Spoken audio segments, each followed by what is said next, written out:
This meeting is being held in compliance with the Brown Act. SCAG offices are open for members of the public to attend and participate in person. Instructions for providing public comment have been provided in advance and are also included in the agenda packet. If a member of this body is attending remotely but is not at a location specified on the agenda, they may observe and comment as a member of the public, but may not participate in any member discussion or voting of this body. For all members participating remotely, please ensure your microphone is muted when not in use. Please state your name during deliberations and whether making a motion or offering a second. Any voting member or member of the public calling into this meeting by telephone can press *6 to mute and unmute. All telephone participants should identify themselves prior to speaking. SCAG encourages all members of the public to participate in its meetings. We are committed to holding meetings accessible to people with disabilities. For members of the public requiring ADA accommodation, please call 213-630-1410. SCAG offers free interpretation services for members of the public needing information in another language. Please call 213-236-1895.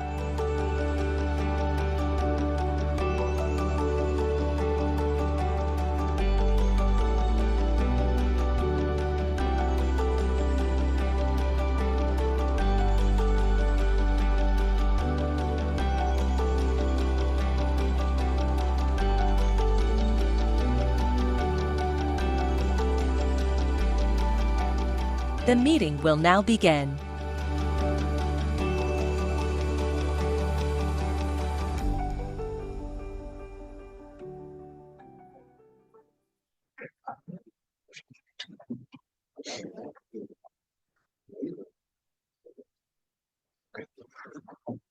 Good morning. Today is Thursday, November 7th, 2024.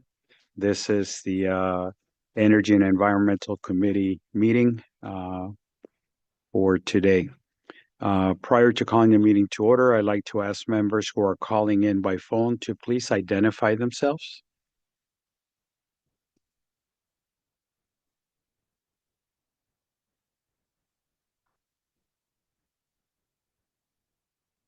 I know we got to have at least one out there, so now I'm suspicious of technology. Margaret Clark here. Can you hear me? Yes, Margaret, we hear you. Thank you.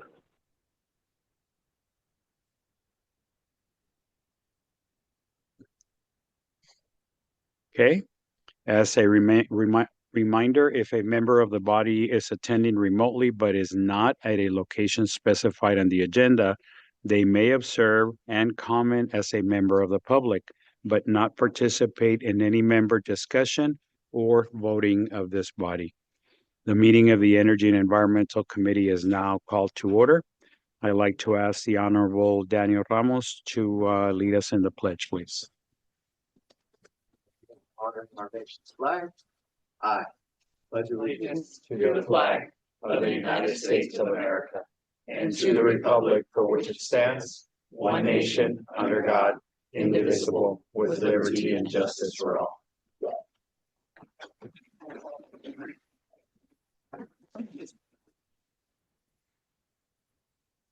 Thank you very much. Before we move forward, I'd like to ask the clerk to confirm if we have a quorum for today's meeting. Yes, Mr. Chair, we have quorum. Okay, so then screen light and we go. We are holding this meeting in compliance with the Brown Act rules relating to telephonic and video conference meeting. SCAG offices are open for members of the public to attend and participate in person. Instructions for providing public comment have been provided in advance and are also included in the agenda packet. If a member of this body is attending remotely, but not at a location specified on the agenda, they may observe or comment as a member of the public, but may not participate in discussions or voting as a member of the body. Just as a reminder to reduce background noise, please ensure that your microphone is muted when not in use. I will now open the public comment period of the meeting. This is a time for members of the public to offer comment for matters that are within SCAG's jurisdiction, but not specifically listed on today's agenda. Madam Clerk, do we have any public comment on this item? I see no raised hands. No raised hands. There seems to be nobody in chambers either to make comments. Have we received any written public comments? No, Mr. Chair. Okay. So I will then now close public comment period for matters not listed on today's agenda. And we will move on to reviewing and prioritizing today's agenda. I would like to remind everyone to unmute your phone before speaking and state your name during deliberations and whether making a motion or when making a motion or offering a second. For those who have joined by phone, press *6 to mute and unmute your phone. So we will start with the consent calendar. Do we have any members of the public who wish to speak on the consent calendar? I see no raised hands. No raised hands online, no one on in chambers. You have a comment? So, and I think we've been working on an answer, but for the minutes that are on the consent calendar before we have a motion, I want to make sure that we have an answer on a correction that needs to be made to the minutes. Okay, Yes, so I'll look into that and any corrections that I'll need to make, I'll make sure they're entered in. And so just for the rest of you, there was one of the members was listed as both present and absent. So we're going to look into making sure that whether they were present or absent, that that's reflected correctly in the minutes. And then I think we're going to make just a small adjustment potentially to what it says that the chair said at the beginning of the meeting. So just to make sure those are consistent with what we're actually doing. excellent. Thank you for catching that. In order to save time, if anyone wants to pull anything from the consent calendar, I ask that if you do so, let us know and we can have staff clarify any questions that might come up before we pull it. Is there anything that needs to be suggested to be pulled out of consent? Okay. If no one wants to pull any items, then I would ask for a motion to approve the consent calendar agenda, items 1, and receive and file items 1, 2, and 3. Second. Okay.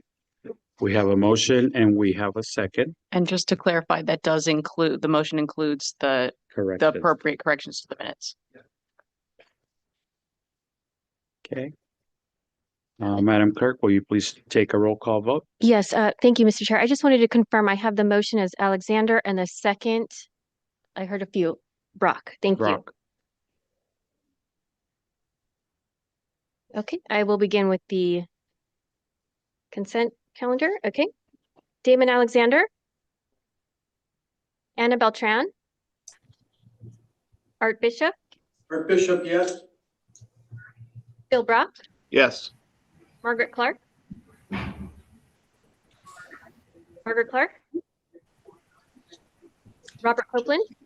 Copeland, yes. Jenny White. Yes. Ned Davis. Rick Dennison. Dennison, yes.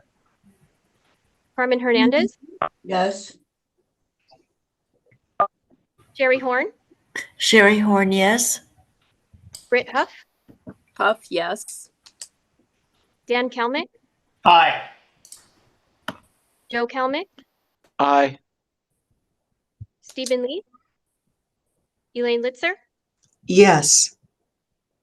Patricia Lock Dawson. Aye. Vianney Lopez. Lauren Meister. Yes. Carrie Moss. Luis Blancarte. Blancarte, yes. Daniel Ramos. Ramos, yes. Connor Trout. Stephanie Bergen. Dale Welty. Yes. Thank you. This is Margaret Clark. Can you hear me? I'm a yes. Okay, thank you. I will note that. You did hear me, Margaret Clark? Yes, You got you, Thank you, Margaret. member. thank you. Thank you. Okay, Mr. Chair, the motion for consent passes with 19 yeses, 0 nos, and 0 abstentions. Thank you, Madam Clerk. We now move on to item number 4. Item number 4 is a panel on groundwater sustainability. Do we have any members of the public who wish to speak on this item? Seems that there is no one in chambers. Madam Clerk, do you have anybody at remote location? No virtual hands raised. Then no questions being there, we'll go ahead and call on Mr. Ryan Wolf, Manager of Sustainable and Resilient Development for SCAG, to present and introduce this item. Thank you. Good morning. Nice to be here with all of you today. Today we have a panel of 3 speakers for you to discuss groundwater management and the importance of that resource towards water sustainability in the region. Just noting, of course, that in terms of our Connect SoCal plan, this is an area of focus in terms of policies and strategies, recognizing that in any given year, on dry years, about 40% of our water usage in the state comes from groundwater management, and that really from groundwater resources. But during dry years, it actually increases to about 60% because, of course, we have less runoff from the mountains in terms of snow melt. We oftentimes have less availability of imported water supplies. So ensuring that our groundwater resources are replenished and sustainably used is really critical towards our ongoing water sustainability. And so we have some good speakers here for you today. Each of them will provide about a 10-minute presentation, followed by 5 minutes of question and answer. So we'll go through them one by one, and we'll stop so you have an opportunity to hear from each of them. And so the first speaker will be Greg Pierce. Dr. Pierce is Research and Co-Executive Director of the Luskin Center for Innovation at UCLA. He's also the director of the Human Right to Water Solutions Lab. So he focuses on, sustainability of water, also equity issues. And, he really focuses on how infrastructure planning and policy efforts perpetuate or address service inequities, and demonstrates how communities strategically cope and overcome these inequities. So his primary focus is on water insecurity, but he also examines solutions to cross-cutting green infrastructure, climate resilience, and transport insecurities. Our second speaker is Anita Regmi. She's a senior engineering geologist at the California Department of Water Resources, and she has over 20 years of experience in geology and groundwater. And at DWR, she plays a vital role in supporting and leading various groundwater management and monitoring programs, including contributing to the department's mission of sustainable water management and resource protection. She's done a lot of data work, a lot of database and data work around there, and in the southern region, especially to support the SGMA, the Sustainable Groundwater Management Act. And then moving on to Arnie Anselm, has been working in this area for about 30 years. He's the Deputy Director of Water Resources for the Ventura County Public Works Agency. He's also the Interim Executive Director of the Fox Canyon Groundwater Management Agency. He also serves on the board of directors for 4 groundwater sustainability agencies. He's got a lot of experience in this, and then oversees the county's groundwater section and stormwater sections for compliance with discharge and maximum daily loads. So I will hand it over to Dr. Greg Pierce first, and then we'll go through each of those presenters. Thank you so much.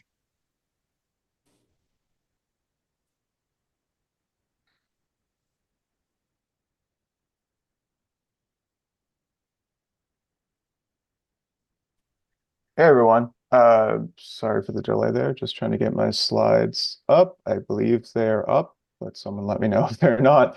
Again, my name is Greg Pierce. I'm a professor in urban planning at UCLA. Most of my work's at a center called the Luskin Center, also in the School of Public Affairs, and direct the campus-wide UCLA Water Resources Group. I'm kind of the warm-up act here, and I'll just give you some brief remarks, because I only have 10 minutes on this question: how important is groundwater for regional water supply and other factors? I was given 3 sort of more specific questions. I'm just going to run through some basics, starting with how important groundwater is, particularly for developed areas, as opposed to rural areas, a tiny bit about how groundwater is recharged, although I'll defer to my fellow panelists, and it just takes a lot more time to get into the details, and then conclude with a little bit on how important groundwater is for natural and agricultural land preservation. I want to start with the most basic, though. At a global level, we're looking at about 3% of total water being fresh, and then within the fresh water, most of it still, although it's changing, being in glacier and ice caps. And then groundwater is about 30% of the global fresh water supply, whereas surface water is much, much less. And a lot of that in turn is locked up in ice and snow. So groundwater is important globally. And I mean, there's so much to say about groundwater availability, even when you look at the US, and there's all sorts of different types of groundwater. But I think what I'd like to highlight here really briefly is that management really matters. And some types of groundwater are build up over geologic timescales, and they don't recharge easily, whereas others, if you manage them well and sustainably, and do not overdraft them, as the term goes, you can use as a reliable source of supply in perpetuity. But I think it's also obvious in this map, someone illustrates that groundwater is variable. It's not everywhere. It's not everywhere in Southern California. And also that the shape of groundwater basins, aquifers, as we say, is not conforming with any other types of political or jurisdictional boundary. And we have to consider that as we manage it. It's already been said, groundwater is quite important in water supply in Southern California. I think this map, which I'm borrowing from the Southern California Water Coalition, does the best job of illustrating both the importance of groundwater in the region, but also that it varies quite a bit. And I think I'm not going to read all of these statistics here, but you can see, for instance, that groundwater is, there's not a lot of groundwater in San Diego, for instance, only accounts for about 5% of supply. Whereas in West LA, Water Replenishment District, it's about 50% of supply. Other regions, including out in the Mojave, it's 99% of supply. So it really varies across the region and across the Skag region in important ways, but overall, it tends to be quite important, and anywhere between 25 to 75% of supply, with an average around 40 to 50, and again, in dry years, it's higher. That sort of managed system does contrast quite a bit with the rural areas. I took rural areas to mean sort of areas that are not served by public supply systems, which is about 2 to 6% of Californians, depending on where you get your estimates. These folks are 100% reliant on private, single groundwater wells. And there's lots of different sort of techniques, including by colleagues at the Department of Water Resources, to illustrate where those wells are running dry, are likely to run dry, and what we need to do to help folks who run dry, who are completely reliant on a single well. And also a lot of our really small water systems, which are quite common throughout Southern California, although they don't serve the majority of the population, are 100% reliant on groundwater. And again, even in a place like LA County, you have LADWP serving 40% of the population, a handful of other systems serving another 30 to 40%, but then you have literally 180 small to medium-sized systems. Many of those are quite reliant on groundwater. Turning to basic sort of how does groundwater recharge, just to, I guess, give a really broad overview. When water hits the ground or when there's precipitation, it's either going to infiltrate into ground, run off to, as they say, especially in stormwater, sort of the stormwater industry, to a body of surface water that's managed in urban areas, or, and this is particularly relevant in irrigation agricultural settings, it's going to evapotranspire. We're not going to capture it in either surface water or groundwater. There's a ton of different sort of schematics about how groundwater recharge works, but and I just chose one, but I think it's important to note again that some places permeability matters most for groundwater recharge or infiltration. And of course, a lot of our urban area is impermeable, paved over. But it also matters whether you have a groundwater basin underlying the particular plot of land where you're trying to recharge.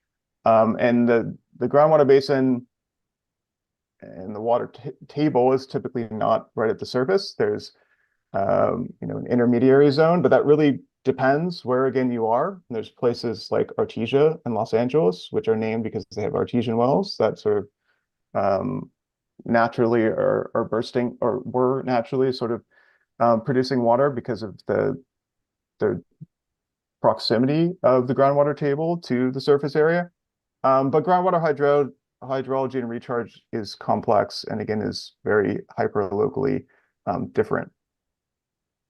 And there's been a lot of advances in what we know about groundwater, where it is, and how much people are drawing out of groundwater basins. So a lot of that's, the last few decades, and we needed new technologies to understand that and to better manage it. But there's still complexities even between, we tend to divide groundwater availability into basins and sub-basins, but there's flow underground in between these basins that's much harder for us to track and monitor and manage than for surface water because it's underground would be the short explanation. And again, I'll let my colleagues talk more about how that works if you have questions on those fronts. But when it comes to enhancing groundwater recharge or making sure that we're doing it in urban areas, again, the first step is you really need to increase or return the surface area, the land, to permeability. And a lot of the efforts are, first and foremost about creating more pervious or permeable surfaces. And in urban areas, stormwater capture projects can look everything from curb cut and permeable pavement to large spreading grounds and everything in between. We really, I think, have to focus, and even with a lot of our stormwater capture programs, need to focus more on actually making the link between stormwater capture, sort of the surface area, and where groundwater basins exist and can be reached. A lot of the stormwater capture that takes place and is funded doesn't ultimately reach groundwater basins. And then last but not least, there's been a new concept, although it's also quite old, that is typically called managed aquifer recharge, and MAR is the acronym you'll see, that holds great promise for recharging groundwater, especially in rural areas.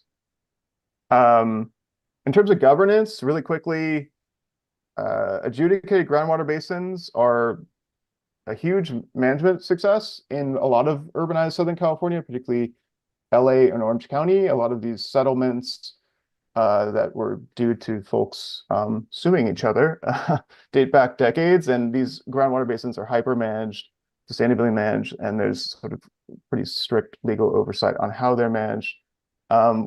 Whereas for the rest of the state, especially outside of urban areas, the relevance of the 2014 Sustainable Groundwater Management Act is large, and that act, as I think some of my colleagues will talk about, requires the formation, which is now coming to fruition, has come to fruition, of locally controlled groundwater sustainability agencies in high priority basins across the state. But all of that has played out over the last decade.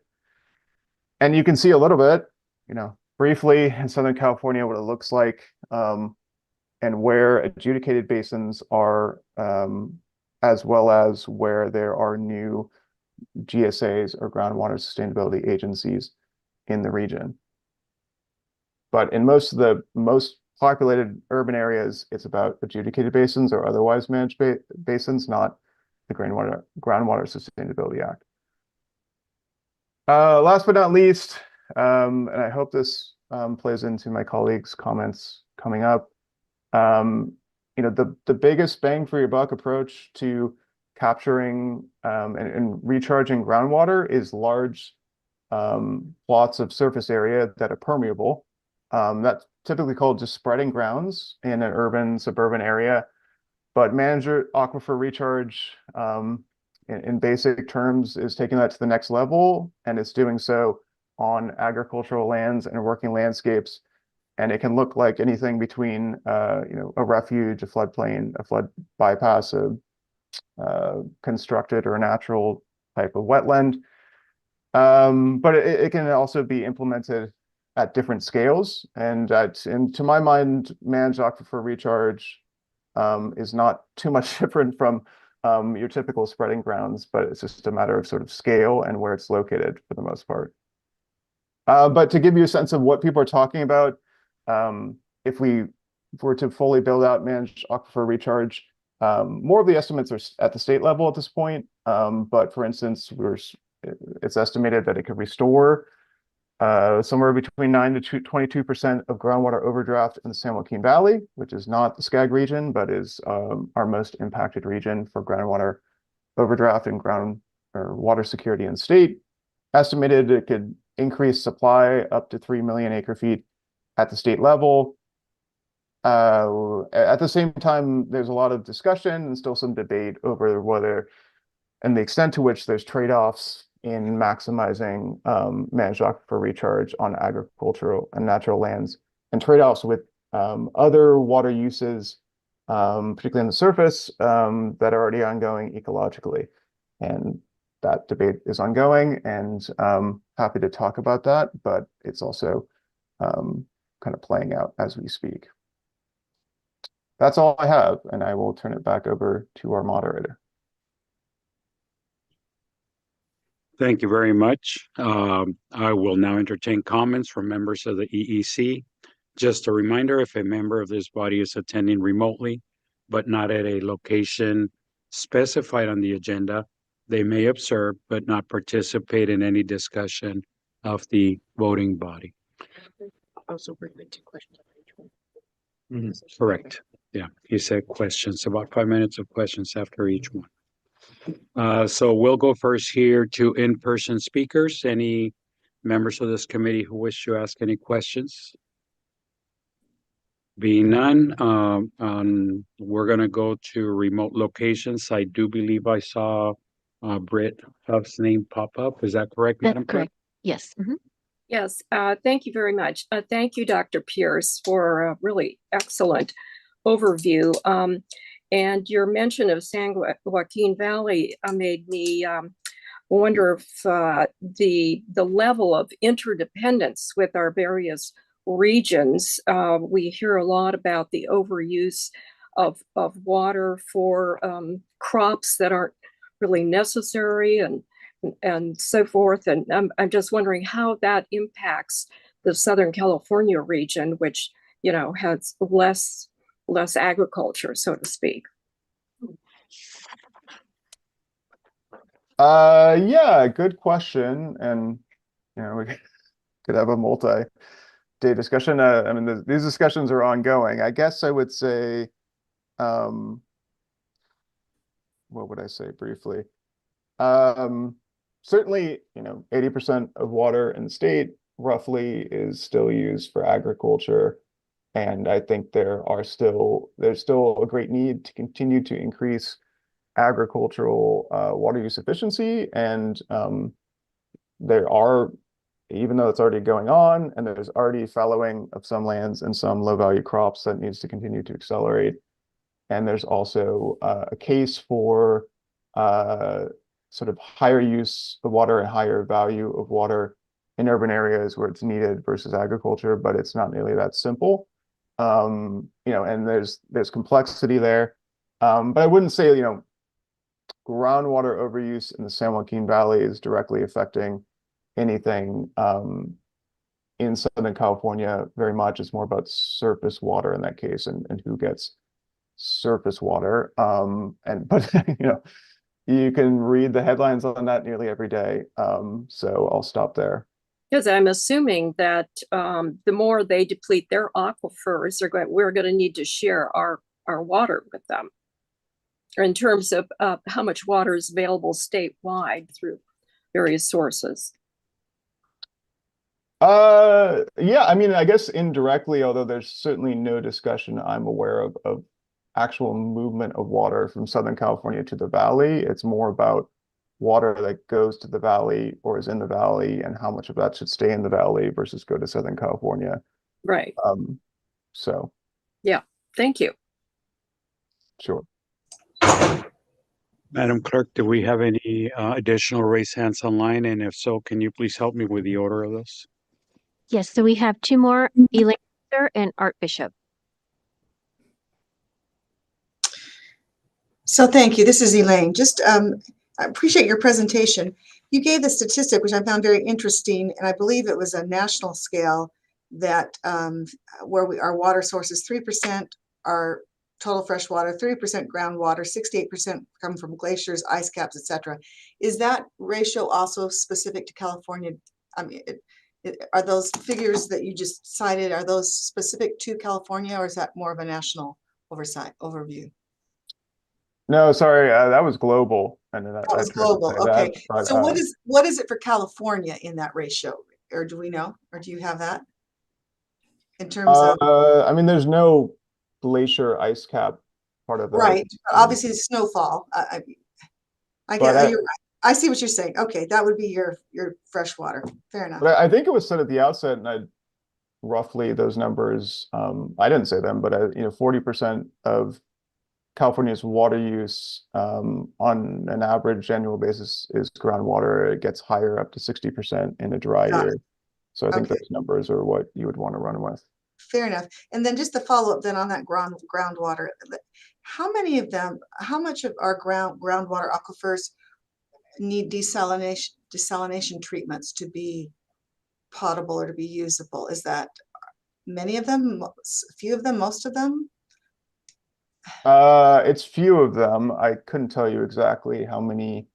I'm mostly, well, like for instance, in coastal areas, it's a coastal area issue, mostly, sure.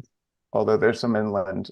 I'm trying to not go into specific details given the time, but yeah, I mean, most of the issues beyond saltwater intrusion, for instance, in West LA, they have a big barrier and a lot of effort there, are on the Central Coast and brackish groundwater recovery. But there is some inland, but that's fairly, at this point, I would say, given our relative options, economically feasible and is being done where it's able to be done.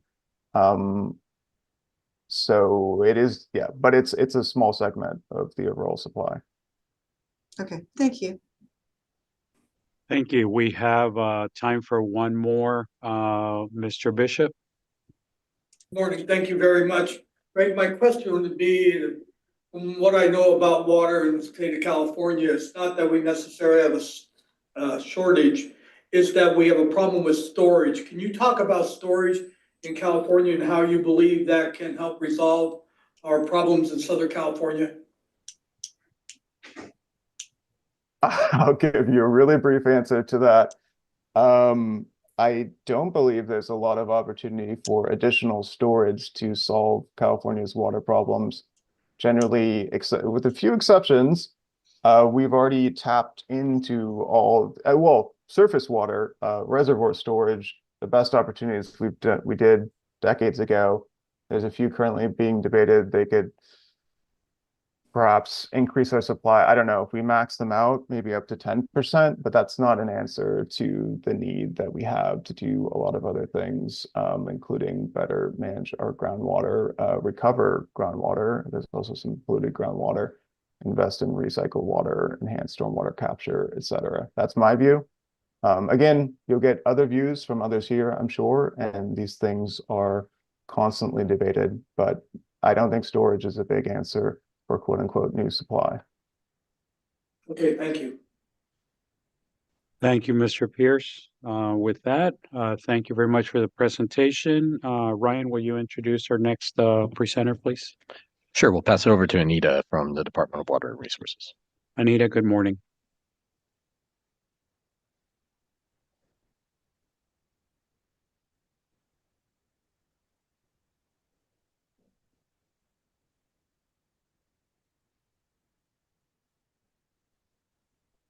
morning, everyone. Just checking to see if you can see my screen. Yes. Good. We do see your screen and we do have audio from you. Okay, great. Thank you for confirming that. So again, my name is Anita Regni. I'm a senior engineering geologist with California Department of Water Resources. And first of all, I'd like to thank Southern California Association of Governments for inviting DWR to participate in this meeting. And today I'm going to talk about a groundwater overdraft in California. So the picture we're looking at, it is actually one of the picture me or my team took. And this picture is from a basin that is designated as in critically overdraft condition. And this groundwater basin is located in San Diego County.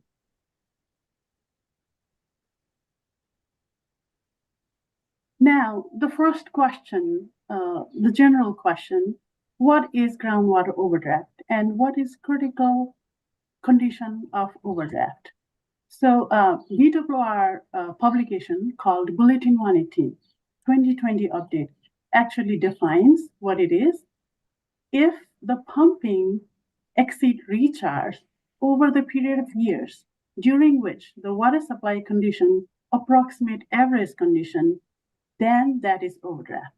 That means if there is an overdraft during 1 year or during droughts, that does not necessarily mean that groundwater basin is an overdraft.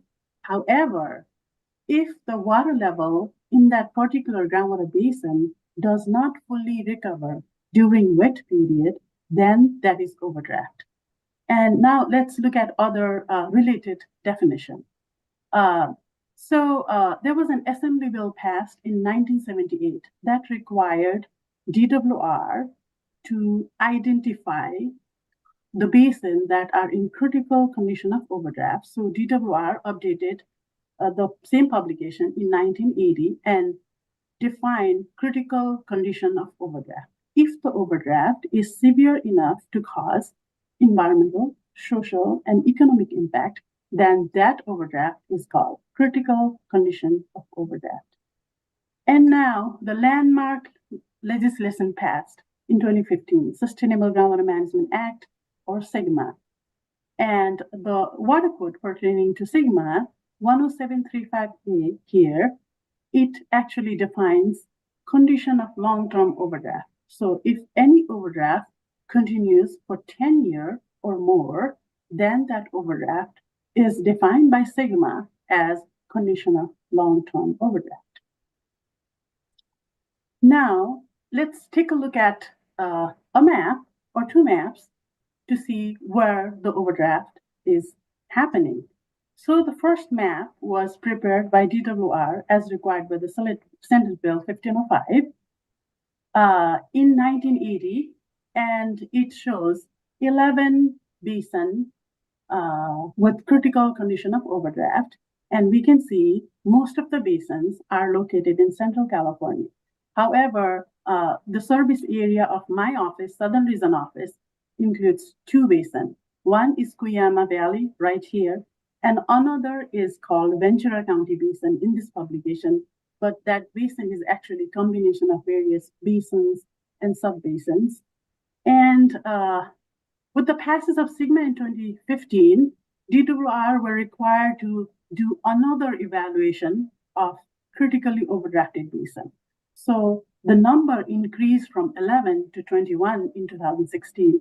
And again, majority of the basin is in Central California. However, during that update, two more basins were added to the list in our region. That's Indian Wells Valley within the service area of our office and Borrego Springs. And then this update also clearly defined the Ventura County Basin, Oxnard and Pleasant Valley. I think Ernie gonna talk about these basins later on. So the number of critically overdrafted basin increased from 11 to 21. So that means in general, statewide, the overdraft is getting worse between 1980s and 2016. Now the question is, if there's overdraft happening, what is being done? What was done in the past? What is being done now? So the key legislation Assembly Bill 3030 passed in 1992. That required local agency to develop groundwater management plan. But all of that were voluntary. The agency who developed a groundwater management plan, they did not have any authority to manage groundwater or impose any kind of pumping restriction. And other Senate Bill 1938 and AB 359 passed that actually expanded the provision of groundwater management plan, such as they need to include groundwater quality, subsidence, seawater intrusion, and the agency developing these plan had grant incentive. They were qualified to receive grant from DWR. But the condition continued to deteriorate because none of the agency had the authority or the power to act upon overdraft. So the key legislation, Sustainable Groundwater Management Act, pronounced as SIGMA, passed in 2015. So with the passage of SIGMA, things changed completely in terms of overdraft management. So now new agencies were formed. New agencies are called GSA, and these new agencies developed plans to achieve sustainability by 2040 and 2042 based on the severity of the overdraft condition. And they developed plan in 2020 and 2022, submitted the plan to DWR. Our agency reviewed the plan. Most of the plan were approved, about 6 were failed, and they are under the jurisdiction of State Water Resource Control Board, where State Water Resource Control is going to take management for some time. And now, this is not a voluntary program. It is required by the law. And now agency have the power. They can impose fee on extractor. They can impose pumping restriction. They can impose restriction on installation of new wells. However, we cannot right away see the effect of SIGMA because the condition we are in, the overdraft condition that we are seeing right now, is not caused by 1 or 2 years of overpumping. The overdraft was going on in some of the basin for 40, 50 years. So the overpumping, over extraction that happened for decades, that cannot be reversed in 1 or 2 years. So that's why the legislation gives the agency 20 years to fix the problem. Now, I think we only have 15 years left.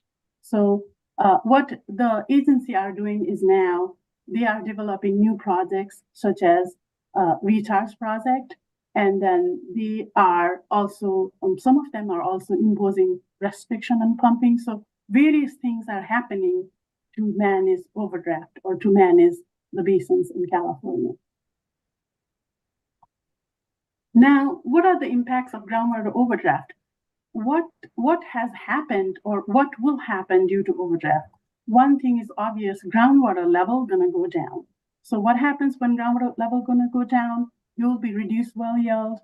There will be increased pumping issues, lower water pressure, shallow well are going dry all over the state, drying of local springs, and then soil drying is also occurring. And another issue in some areas, a lot of agencies in Southern California do aquifer storage and recovery. That means they inject the water in the ground during wet periods and retrieve that water during droughts. So if somebody is over extracting, then it's going to impact that aquifer storage and recovery program. And another impact is seawater intrusion. Many coastal groundwater basin in California, not only Southern California, are impacted by seawater intrusion. And what happens if seawater intrude into the freshwater aquifer? There will be water quality issues. Basically, salinity goes high, and then the high salinity water cause corrosion of the infrastructure, pipeline, wells. There will be reduced availability of the usable water and adverse impact on the ecosystem. And another impact of overdraft, water quality degradation. Seawater intrusion and water quality degradation, even though they talk about water quality, they're slightly different. Water quality degradation relates to the contaminant plume present in several groundwater basins. So what happens if there is overpumping going on? the contaminant from the plume can migrate into the area where the community relies the water or the groundwater for drinking. So there could be potential health issues. Another impact of overdraft, land subsidence. Land subsidence can cause damage to infrastructure, can increase flood risk, and also can cause aquifer deformation, meaning it can reduce the storage capacity of the aquifer, and then it will become difficult. It may become difficult to recharge the aquifer. And another impact of overdraft, in some areas, the groundwater is connected to the surface water. So what happens is if somebody is pumping groundwater and their groundwater is connected to surface water, then they are pumping surface water in addition to the groundwater.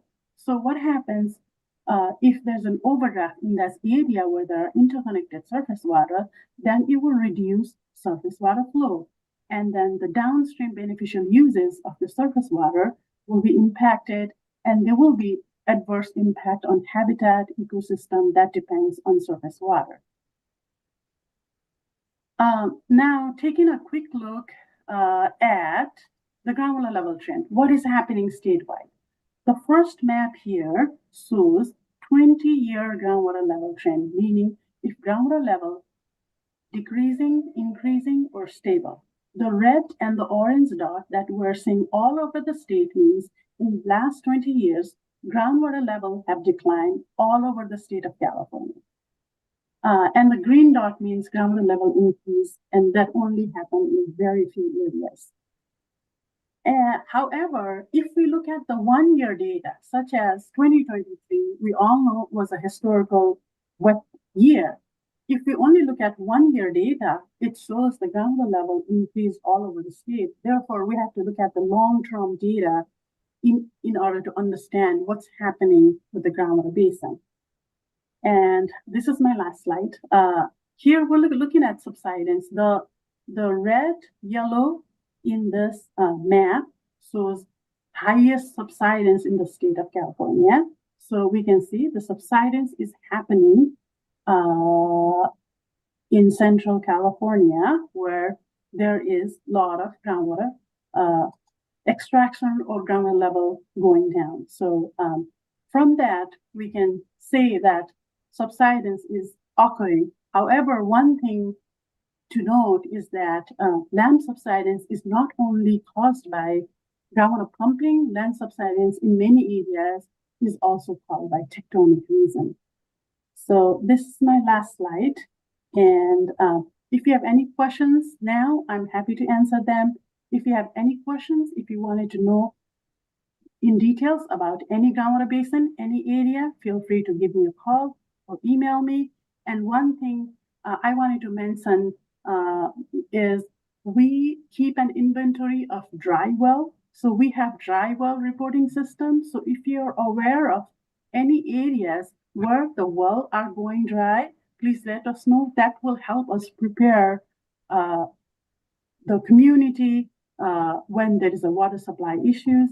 And then also in rural areas and the area where the community uses small water system, we're also monitoring groundwater for free. So if you have any wells, if you're aware of any wells in the rural area that you would like to monitor, we can monitor for free. So thank you, and that's the end of my slide. Thank you, Anita. We'll now go to member comments. We do have time for a couple. We'll first go to in-person speakers here in chambers. Lauren Meister. Thank you. And thank you, Anita, for this presentation. It's very timely for me because at our last council meeting, we were talking about our hazard mitigation plan and incorporating our updated hazard mitigation plan into our general plan. And one of the things that that I brought up is the fact that we need to protect our groundwater, and that needs to be in our hazard mitigation plan, because what it does is groundwater can affect or increase the possibility of wildfires if you lose groundwater. And also with subsidence, it could affect, if you have seismic activity. So this is really interesting to me. What I would like to know is, and where I'm in West Hollywood, where it's quite urbanized and there's a lot of development going on, and a lot of the developments go down to build their parking garages, and they go down, 5 or 6 stories down, and they're pumping water. And for example, one of our projects that hasn't done anything except pump water for the last 5 years. I guess what I want to know is there a way that we can estimate how much water is pumped out of a location if we know how far down it's going and how long, it's going to take before they start building? And then, of course, there are times where pumping continues even after the project has been built. Because obviously it's a problem. I mean, based on your presentation, that if we keep pumping out water and then it's not replenished, that that causes these other problems, which are could create hazards or intensify hazards that we already have in our hazard mitigation plan. So I guess what I want to know is, how do we estimate it, and is there a way to through state laws, can we limit the amount of water that is pumped out, for any given, city or development, or I don't know how specific you can get, but those are my questions. Thank you. Yeah, very good question. So for West Hollywood, I cannot visualize the exact location because most of the groundwater basin in Southern California near West Hollywood are adjudicated. Adjudicated means only certain parties or people have water right, and only they can pump, and it's under the jurisdiction of the court. So judge can decide if there is any changes to be made, and then the adjudication final judgment decide who can pump how much of water. However, a part of the Hollywood Basin is a low priority basin because there wasn't much groundwater use. And now you're going back to your question regarding how can we estimate how much water someone is pumping. The straightforward and very easy way to estimate how much water someone is pumping is put the meter on the well. However, with the exception for some adjudicated area in California, the wells are not metered. Now GSAs are working extensively with the community. There's a lot of pushback on putting a meter on wells. So largely it is estimated based on the evapotranspiration rate of the crop, but that doesn't apply to West Hollywood. So another way to roughly estimate the rate is to looking at the groundwater level data. And from that, we can, if we have some good data for a particular groundwater basin, then we can do estimate about how much groundwater level is going down or if it is stable. So there are more than one methods, but again, it depends on the location, the groundwater basin condition, and how is that particular groundwater basin is being managed. I am not sure if I answered your question or not, but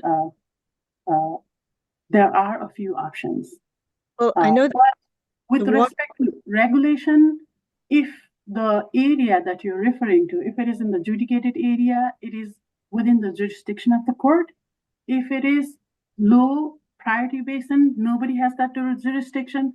If it is in the medium and high priority basin, the GSA, Groundwater Sustainability Agency, have the jurisdiction, and we can assist with the question if it is a medium or high priority basin. Thank you. Thank you very much. Madam Clerk, do we have any raised hands online? I see no raised hands. Okay. Anita, thank you very much. Ryan, will you please introduce our next presenter? Sure, thank you. We'll go over to Mr. Anselm, and Mr. Anselm again is from the Ventura County Public Works Agency and also the Fox Canyon Groundwater Management Agency. Good morning, sir. Good morning, Skag. Thank you for having me today. And thank you, Greg and Anita, for teeing up these issues. You did a good job explaining the problem. And I guess it's up to me now to explain the strategies to solve those problems. The question I was tasked with was the means and strategies to ensure sufficient and safe groundwater supplies.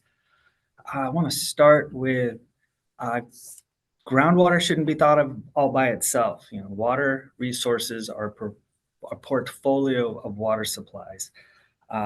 We got to think of the imported water or other water available from surface water, streams, and then especially the water from wastewater treatment plants, recycled water, or treated water from there. Because if you think about it, constituents pay for the water that gets delivered to their house, and then they pay the fee to have that treated again before it's discharged. And that's a resource. And shout out to Simi Valley here. I'm pretty sure you have your wastewater treatment plant is considered a water reclamation plant. So you can see we have to think of all the supplies in balance. And then we also have to think of the demand. Where is it going? Who needs it? When do they need it? And that middle box is really the discussion here. You know, what all the decisions, the partnerships, the infrastructure that's needed to move that water, to treat that water, the litigation, the adjudications that you heard about. You know, that's really where a lot of the decisions need to be made for adequate water resources. So I'm going to dip in a little more detail on the hydrologic cycle and groundwater here, because to ensure sufficient, safe groundwater supplies, we have to understand what it is and how to protect it. I'm hoping everybody can see my mouse floating around. Oops, didn't mean to do that. So we need to protect infiltration. And so in this diagram, you can see water coming off the hills. There's an area here where it can recharge the groundwater basin. And we call that an outcrop area in Ventura County. That should be protected, and it can be protected by low impact development. That means when there is development, you still allow for a lot of infiltration. It can be protected by not allowing development. We have ordinances under Fox Canyon to protect certain areas, even from agriculture, because the potential of pollutants, nutrients, or I should say nitrates, getting into the groundwater supply that is a drinking water supply for those further downstream. So protect where the water comes in, and then obviously minimize losses. You heard about evapotranspiration. That's when plants use the water and evaporates to the air. Arundo is an invasive weed in all our areas that uses much more water than the native plants. So if we can get rid of arundo, we can save some water for ourselves. And then being coastal, we have an issue with seawater intrusion. And this map doesn't really show it because, you know, flat coastal plain, it's easy to pump the water below the level of the ocean so the water starts flowing in. But the way this needs to be managed, there's a handful of ways that it is managed.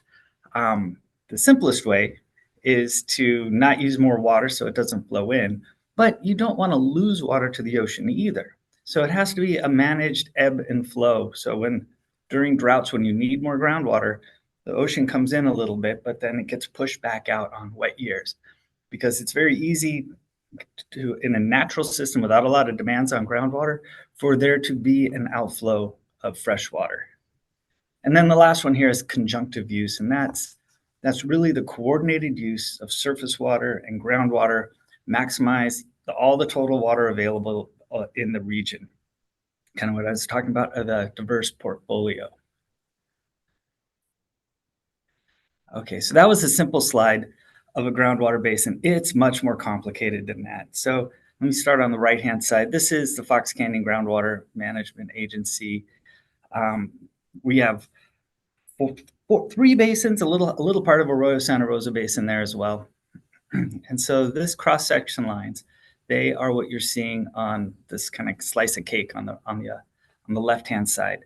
And there are multiple layers of clay and groundwater, and then really water-producing aquifers a little deeper down. So like the previous question on pumping water for underground garage, that's going to be really, really high up in the, call it the perched aquifer zone. It's not really a water supply that major users are depending on, but it's water, and we need to think of all water from all sources as part of that portfolio. And where is that water being discharged? It's probably going to a storm sewer. Ideally, it would be eventually getting to a wastewater treatment plant and recycled. So I want to point out this area here, the Santa Clara River flows down, and there are diversions along the Santa Clara River, which is at a very unique point in our geology that allows it to fill up the aquifer beneath it. So surface water becomes groundwater through some of the actions of United Water Conservation District, and they also deliver surface water across the plain. Again, a conjunctive use of all the water sources available. So there's another map of Fox Canyon Groundwater Management Basin. I don't need to go into too much detail. Just the mountains up here is where we have some of our outcrop areas that we are protecting. So supply and demand, the water sources and usage by sector. Again, a diverse portfolio and a bit of double counting. Again, we have imported water on Simi Valley, Thousand Oaks area. Their water gets treated by a treatment plant, can get recycled, can get discharged as surface water, and is picked up downstream by agricultural entities or other water districts down there. The spreading is surface water from the Santa Clara River. That becomes groundwater. Some of the surface water from Santa Clara River is delivered directly. So again, a diverse supply helps protect the groundwater so it's there when we need it during a drought.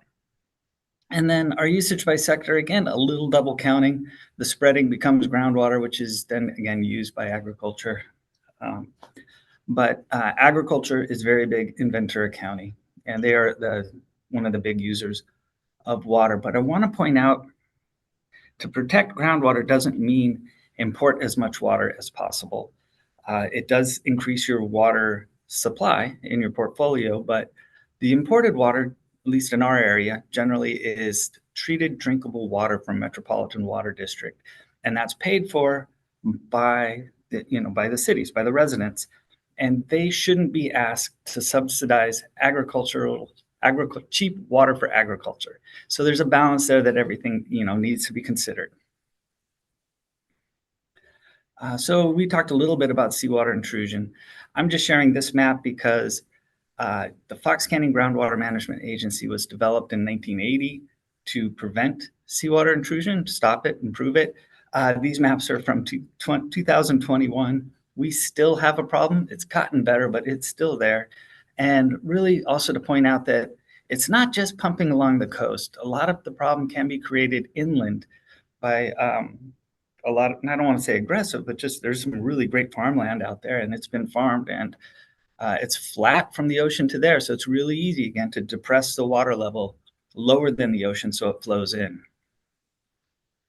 But there have been successes in Fox Canyon. This chart is acre feet of water. We're talking tens of thousands of acre feet of water over time. And that's how much is being pumped out of the basin. The beige areas, beige areas are periods of drought. And so some successes here early on, we required meters measuring and reporting of the water use under Ordinance 1.1. It was that early in the agency, and water use went down once we started measuring it. And I should say charging for it, $2 an acre foot, relatively cheap water. And then the next drought, you saw a spike, but it came down again. We were able to control our pumping. Ordinance E was an emergency ordinance to control pumping and require efficiencies.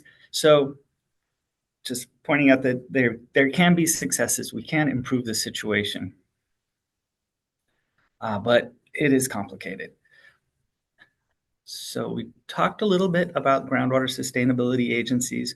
Ventura County, because of our complex geology, has a lot of them.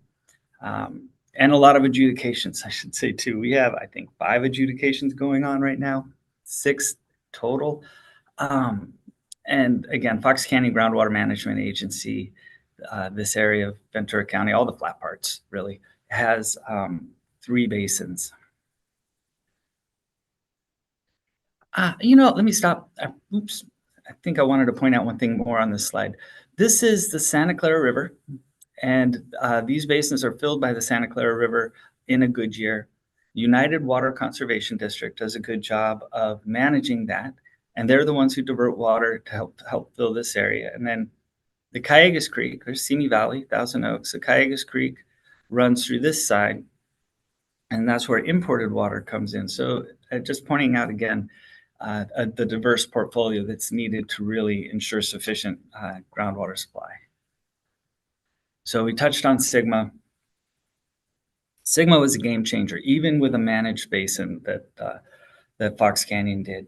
It really turned up the heat, so to speak, to say like, yeah, you've had 20 years to solve the problem, you haven't solved it. So let's make some real changes. And so it requires sustainable management by 2040. It requires plans put in place and a list of projects to how are you going to improve the situation. And so it really started the discussion of what can be done to make it better. And cuts are the last thing we want to do. Cuts are the last thing any farmer wants to do.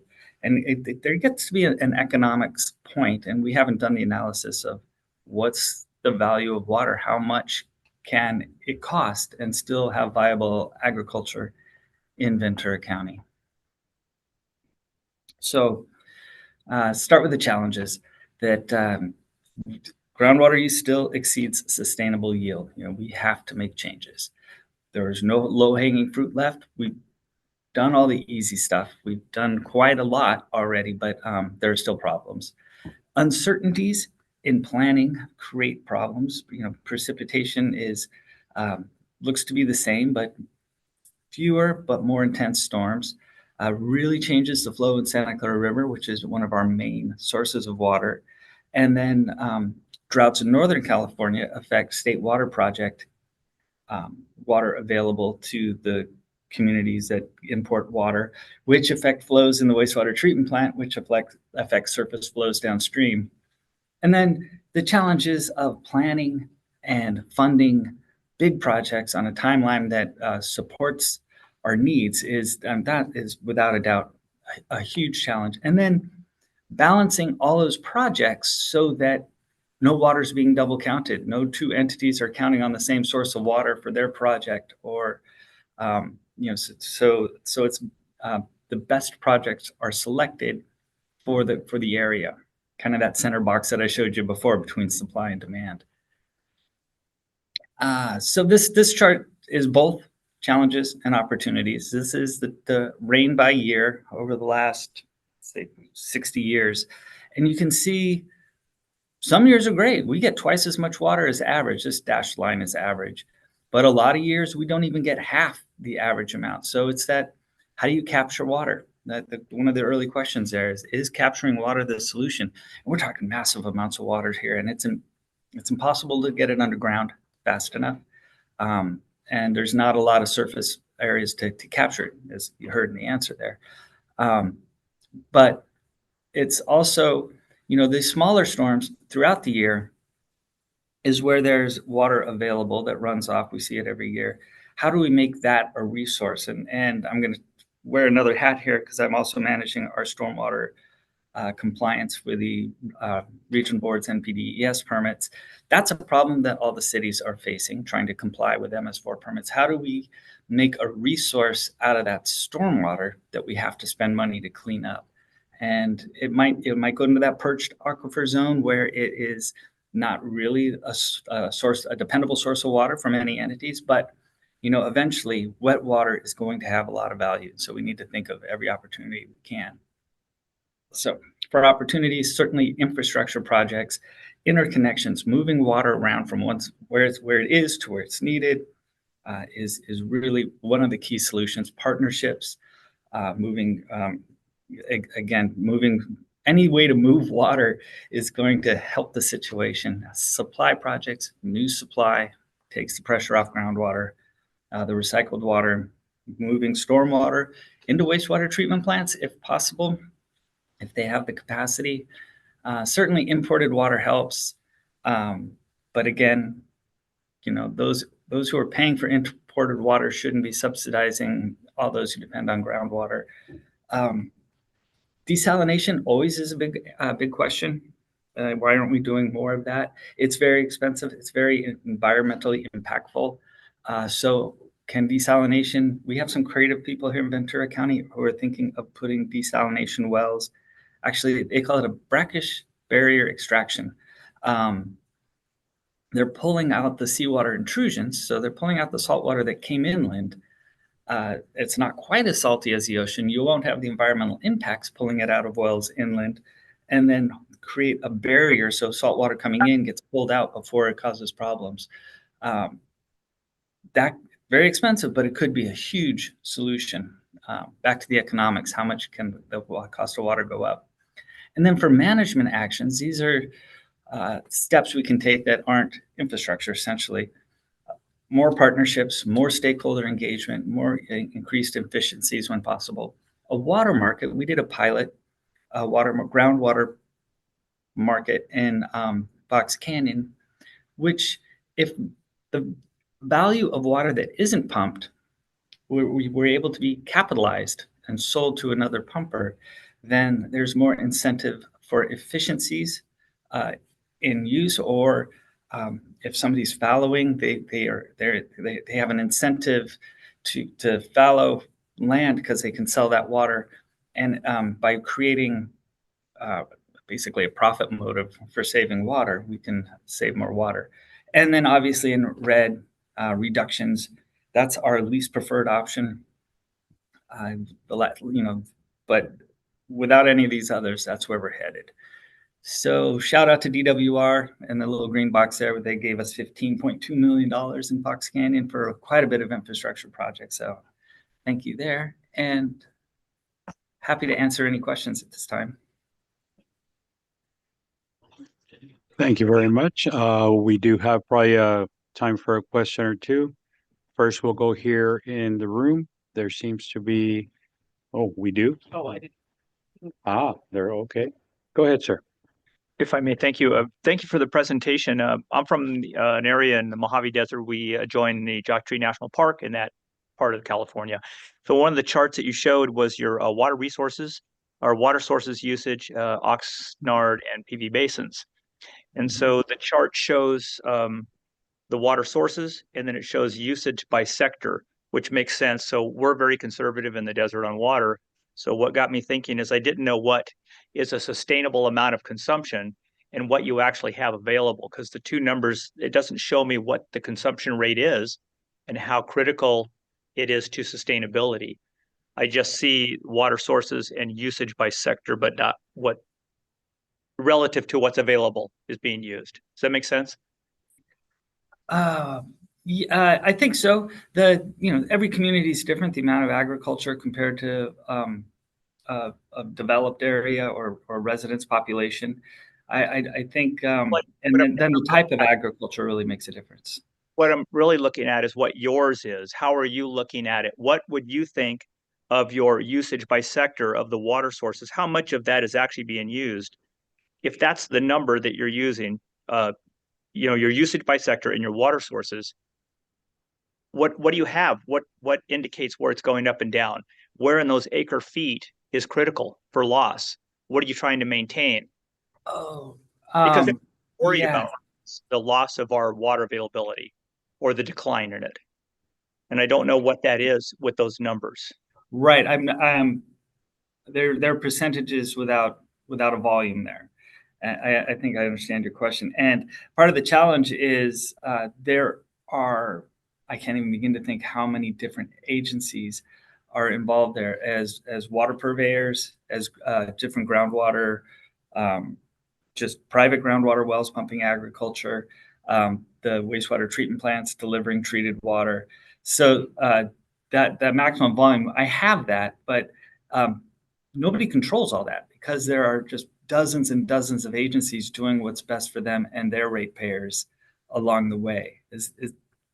And that's it's not part of the problem. I think it's the opportunity, and the solution is getting everybody talking together and understanding where better interconnections can be between these different agencies, where better efficiencies can be made to increase the supply overall. Yeah, I think you're absolutely right. We went through a process of going into moratorium in the area because of our declining levels, our water, and also intrusion into our septic systems. So you have imported water, recycled water, those are all solutions, but hopefully it's keeping your head above water. But I think you're right, interconnections and participation with other agencies. Thank you. Thank you. Ms. Crosswhite? Well, in the interest of time, I'll just ask one question. The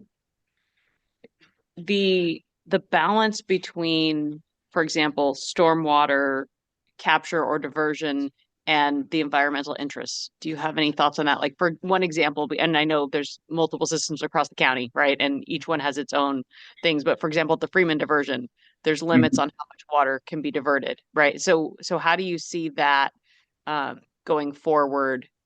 Do you think that the balance as it is now is working, or if there'll need to continue to be conversations on how you balance those interests? There will continue to be conversations. The Freeman diversion was built by United Water Conservation District early 90s, and they had rules they had to implement for fish passage. They needed steelhead to get upstream, and they built a fish ladder. And 30 years later, it turns out that the rules are changing. They need to build a new fish ladder. It's going to be very expensive. But to their credit, they are diverting more water now than ever because they've changed their practices to divert water at the peak flows, which is not what they've always wanted, because that's the dirtiest water in terms of sediment. Sediment's a problem. Once they get it over, it clogs their basins. So it's management actions and more infrastructure, but there are ways to do both. Thank you. Thank you very much. We'll do one more online. Elaine Litzer. Okay. Oh, thank you. Very quickly, I just learned from Anita that Ventura County is an area that is overdrafting. And I suppose I assume it applies to this area. As I looked at her chart, it looked like it was minimally, and it wasn't red, it was in the bluish area. So it is. So I guess my question is, I know that Moore Park, Simi Valley are looking to possibly join the groundwater usage action. What does that do to, just in general terms, if more was developed upstream, is there linkage between these groundwater areas we're talking about? Is a potential problem for even more overdrafting if something were to happen in the Moore Park area, for instance? Okay, I'm going to dive a little bit into the weeds, but bear with me. So Moore Park, it gets their water from Fox Canyon. They depend on groundwater. They also get delivered treated water. Simi Valley is different. It's got high groundwater, and it's not high quality water. So it's a problem. There's a lot of dewatering in Simi Valley. That water flows down, I believe it's called Cayugas Creek, Arroyo Simi, because it flows down Arroyo Simi to Moore Park, and it gives supplies them groundwater and provides a lot of habitat along the way. So continuing those flows are both beneficial for the habitat and beneficial for the groundwater downstream. They're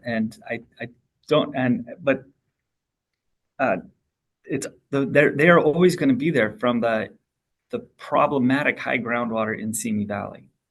And so unless Simi Valley figures a way to treat that water and make use of it, it's going to be counted on by the downstream users. Got it. Okay. Thank you. We'll talk more offline. Yeah, please. I know where to find you now. Okay, thank you, Ernie. All right, thank you very much. Thank you. Great presentation to all three of you. Very informative. I'm sure you'll have some members of this committee reaching out to you offline. I definitely sense some interest there. Before we go on to item number 5, I do have to step off the dais for about 10 minutes. So I'm going to turn it over to the vice chair. And then should only be for about 10 minutes. I should be able to return in the event that not, get the meeting done. I'll be right back. Thank you. All right, so that brings us to item 5, Senate Bill 375, the joint MPO letter to CARB. Do we have any members of the public who are in the room wishing to speak on this item? I'm not seeing any. How about online, Madam Clerk? I see no raised hands. Okay, so that brings us to Sarah Dominguez, our SCAG Senior Regional Planner, for the presentation. Thank you. Hi, Sarah Dominguez. I'm actually manager of planning strategy now. So I wanted to just briefly update you on this item.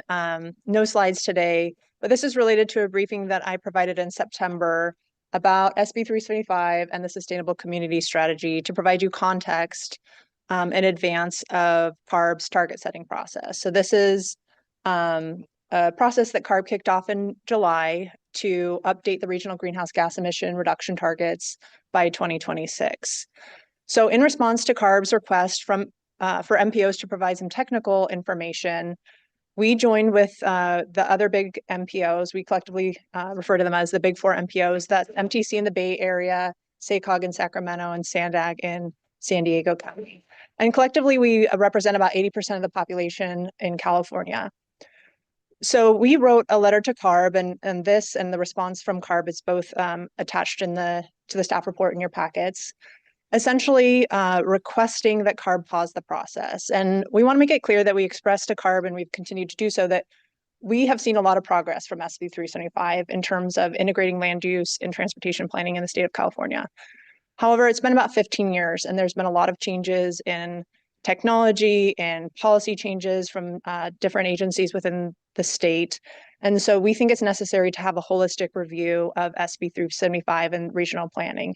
And this is also because we recognize CARB's finding, which is that SCSs are not being implemented fast enough. So we've requested dialogue with not just CARB, but also HCD, Caltrans, and CTC so that we come together and talk about what are the changes needed to really support better integrated planning and then also to support implementation. I do want to note that that dialogue has begun. We've begun to have government to government conversations, not just with the big MPOs, but following suit after we wrote our letter, all of the other MPOs, there's 14 other MPOs across the state, either individually or collectively sent letters echoing our sentiment that we need a pause and a more holistic review of SB 375. So we have begun to have those conversations. However, on October 23rd, CARB formally responded to our letter saying we cannot pause the process. We need to continue with our technical evaluations, our public process, and in order to update the target by 2026. So they have committed to continue dialogue with us during that process as we've requested, but they will be continuing with their target setting update process. So in terms of next steps, we're working with the other MPOs and we'll likely be seeking some technical clarification. There's a lot of uncertainty in terms of just the assumptions we should be making as part of the target setting process in light of the technology and other assumptions that we should be making. So we'll be doing that and also continuing dialogue with the other state agencies for seeking potential administrative changes to the programs. So that concludes my update, but I'm happy to take any questions. Thank you. Do we have anyone in the room who has questions or comments? Seeing none, is there anyone online? I see no raised hands. Okay. Thank you for the Thank you. presentation. All right, that brings us to item number 6, the Connect SoCal 2024 Implementation Strategies Update.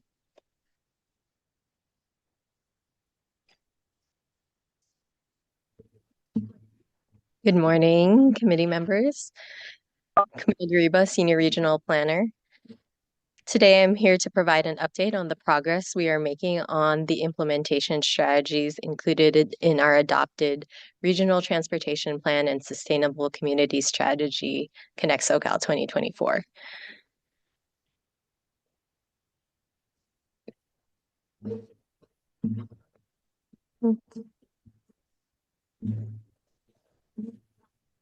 Direct implementation of Connect SoCal 2024 primarily relies on the actions and decisions of other transportation agencies, local jurisdictions, and actors in the private sector to operate transit service, install new bike paths, approve new land uses, and build new housing. SCAG takes a leadership role in establishing vision and goals and identifying policy strategies and funding to reach those goals. Connect SoCal 2024 includes regional planning policies, which provide guidance for integrating land use and transportation planning to realize the vision of Connect SoCal.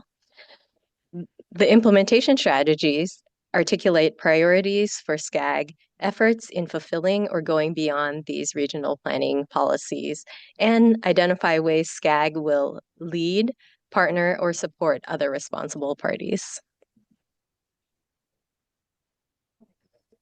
There are 4 primary ways that we do that support for our partners in implementation. 1, coordinate policy efforts across jurisdictions and stakeholders.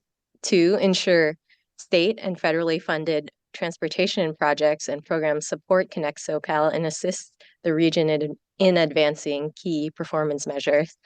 3, conduct data collection, analysis, and research to further policy advancement. And lastly, we provide funding and resources for local governments, such as programs like Go Human, the Sustainable Communities Program, REAP, and local information services to enable them to advance Connect SoCal goals in their communities. These are especially the ways that SCAG is taking on more of a significant role to support implementation in the near future.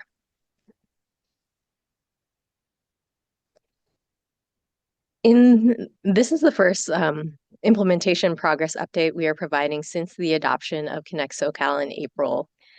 And through it, we have a detailed report included in your packet, which provides information on work conducted on 71 of the 93 implementation strategies in the plan. In the report, the implementation strategies are organized by regional planning policy categories within the 4 Connect SoCal goal areas of mobility, communities, environment, and economy. The following slides in this deck highlight a few of those recent accomplishments, and considering this committee's interests, I'll focus and jump to the environment slide. And so a couple of accomplishments here. We've had various SCAG leadership speak in multiple forums to show that regional leaderships. And one recent one was First Vice President Cindy Allen and SCAG staff participating in a trip with other policy leaders around the world for the Los Angeles Clean Technology Incubator. A second item is the continuing leadership role for SCAG under the Clean Cities Coalition. And there's ongoing work that is happening on that for scoping and doing grant applications and further research. And so those are just a couple of the recent actions and milestones that I'm highlighting, but please see the attached report for more detail on implementation activities by SCAG staff and leadership. Many strategies have ongoing or upcoming work that staff is looking forward to reporting on in future updates. Thank you. All right, thank you very much. And before we move on to member comments, I do just want to double check if there were any members of the public wishing to speak on this item. I don't see anyone in the room saying they wish to speak. How about online, Madam Clerk? I see no raised hands. Okay. With that, we will move to members of the committee. Member Dennison. Did you? Oh, okay. Very good. Thank you. Okay. Any other members in the room? All right. Anyone online? No raised hands. All right. Thank you very much for the. Thank you so much. All right. And then I don't know if the chair has not returned yet. So I will pass it to you for the chair's update or report. All right. I'm going to do the chair's report. As most of you know, the chair's last meeting as EEC chair will be next month. Because of that, Vice Chair Crosswhite will serve as chair for the unexpired term through May 2025. During the December meeting, we will be having an item on the agenda for the election of a new EEC vice chair to fill the unexpired term. So that will be from the January meeting through the May 2025 meeting. If you wish to nominate yourself or someone on the committee for the position of vice chair, please send Maggie Aguilar the name of the individuals no later than 5 p.m. on Friday, November 22nd, 2024. If there are no nominations received by the deadline, we will accept nominations from the floor, and each candidate will be provided an opportunity to make a statement. Unless anybody has a question about that, that is all there was on the chair's report. And Rachel, I believe you have a report as well. Yes, good morning. Thank you. Welcome, committee members. I just wanted to inform you all that SCAG is hosting our Los Angeles County Mobile Workshop on Friday, November 22nd, during which members and executive staff will receive an exclusive tour of SoCal Gas's hydrogen home located in Downey. This facility is North America's first clean, renewable, hydrogen-powered microgrid and home. So attendees will tour the project, which is intended to demonstrate the important role hydrogen plays in helping us achieve our carbon neutrality goals. If you are interested in attending, you are more than welcome to. You could reach out to either myself or Eric Rodriguez. He is our Los Angeles County Government Affairs Liaison and is coordinating. If you'd like his email, I'm going to say it right now. It's Eric, ERIK .Rodriguez, RODRIGUEZ @scag.ca.gov. So that concludes my report for the morning. Thank you. If no one has any questions, then we'll move on to announcements. Are there any members who would like to share an announcement? Yes, Member Lockdawson. Hi, thanks. I am just wondering if anybody is going to COP29 out of the committee, if anybody's going to Azerbaijan. I'm like the only one. Nobody is going? Okay. I'm looking for people to go with me. Okay. I just wanted to check. Thank you. Yes. Member Alexander. Yes, can you hear me? Yes, okay, great. San Bernardino actually opened up its a hydrogen turbine. We just opened up its hydrogen turbine. It's, I guess, apropos to this committee. It took us 10 years to get it done because of COVID and other issues. Logistics wise, it is a feat of technological marvel. But what's really interesting is that the technology in it is over 100 years old. The technology that they started 100 years ago is still apropos to today that we use. So sometimes older is better. Thank you. That's it. All right, Member Wilson. Yes. Just to speak. Yeah, so this will be my last EEC meeting. I just wanted to thank everyone for the opportunity to work with you. I was coming in today, listening to KPCC, and they're talking about the fire, and just listening to the presenters and understanding the experience, the level, the training, the data that they were communicating, and how all of that was accumulated, right, through multiple years of research and things happening, and all leading up to the where, what, when, how, and why, right? And that to me is what government's all about, and why character is so important, because you're trying to solve answers to make society better, right? And character is believing that that person believes that same thing, that society is better when we're all better, and it's not about them. And so sometimes they have to put themselves behind in order for society and civilization to move forward, right? But if you don't have that character, the decisions you make are much different.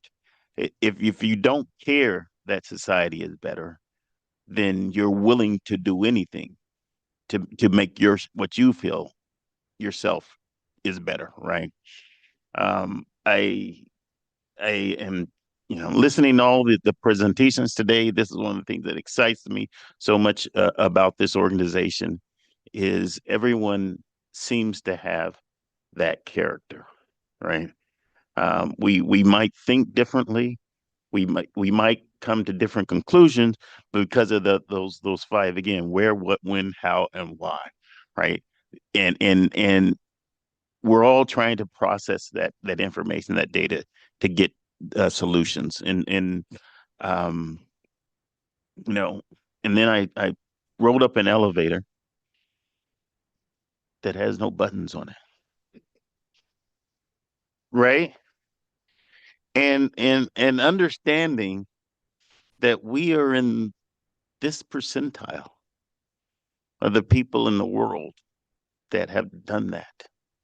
And we take it for granted now because we do it at least once a month, right?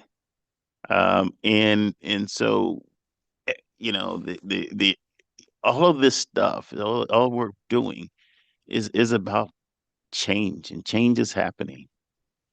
And we're either going to manage change or we're going to allow it to manage us.